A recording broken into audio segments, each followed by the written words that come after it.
Today's historic action will provide new retirement security to countless American workers and their families.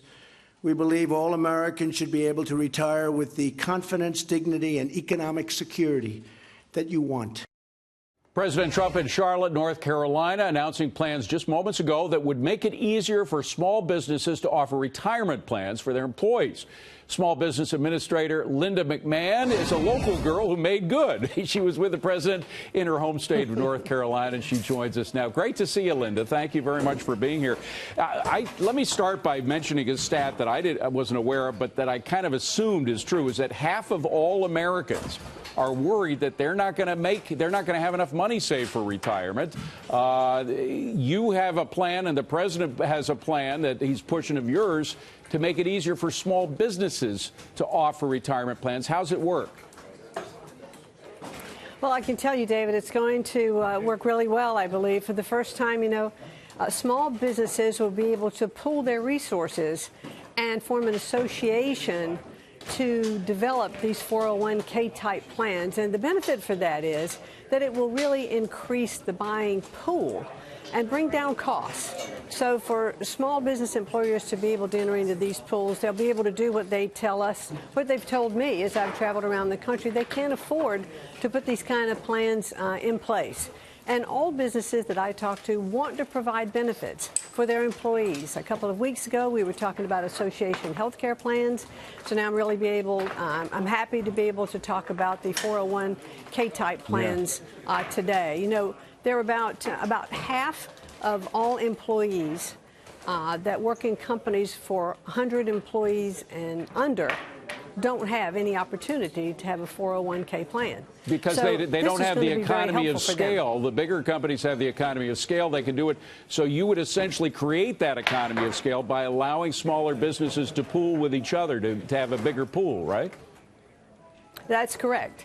And so Secretary Acosta from Labor and Secretary Mnuchin from the Treasury are going to be working very hard at the president's direction now with this executive order to structure the plans and how they will operate. We want to make sure that employers who are in this pool aren't penalized by Treasury or by Social Security if one member of the pool doesn't do the proper reporting. Heretofore, that could be a penalty, but now under this plan, that will not be a penalty, so that they'll still get their deductions and the plans will still go forward, and that's really important. And I can tell you these plans are going to help small businesses. This will be a recruiting tool.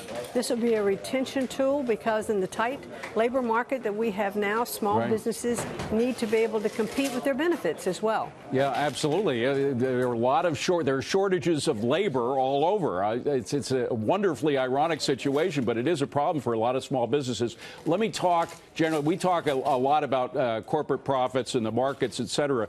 But the expansion that we are in the middle of right now, the economic expansion, which is really extraordinary in many levels, we always talk about how it affects the corporations, not as much about how it affects small businesses. You go around the country and deal with them all the time. What effect is the expansion having on small business in the U.S.? Small businesses are growing. We have more entrepreneurs who are starting businesses, who are transitioning to under the tax cuts and being able to write off property or equipment that they're buying in the year in which they do it. This is a big boon to small businesses. And when I also talk to them, I'll say, well, how's your business in general?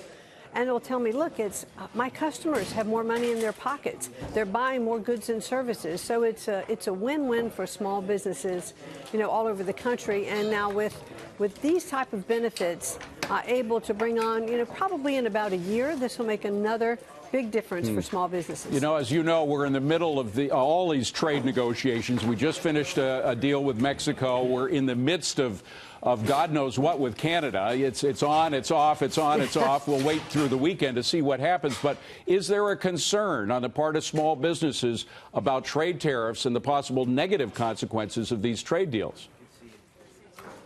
Well, I think surely there is some concern with small businesses on a short-term basis about the tariffs.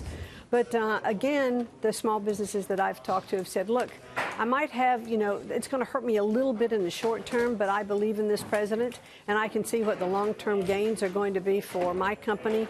So, you know, we're going to stick true to the course.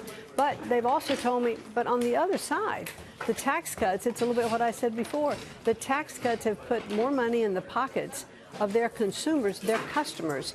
And so their businesses are doing well. In fact, some of the small businesses have told me that their revenues are actually increasing, even in light of some of the tariffs that are in place. We should mention, by the way, this week we got news that median household income is up 4% since the election, as opposed to it being flat over the previous 2 years before the election. So there is a lot more pocket change to buy things.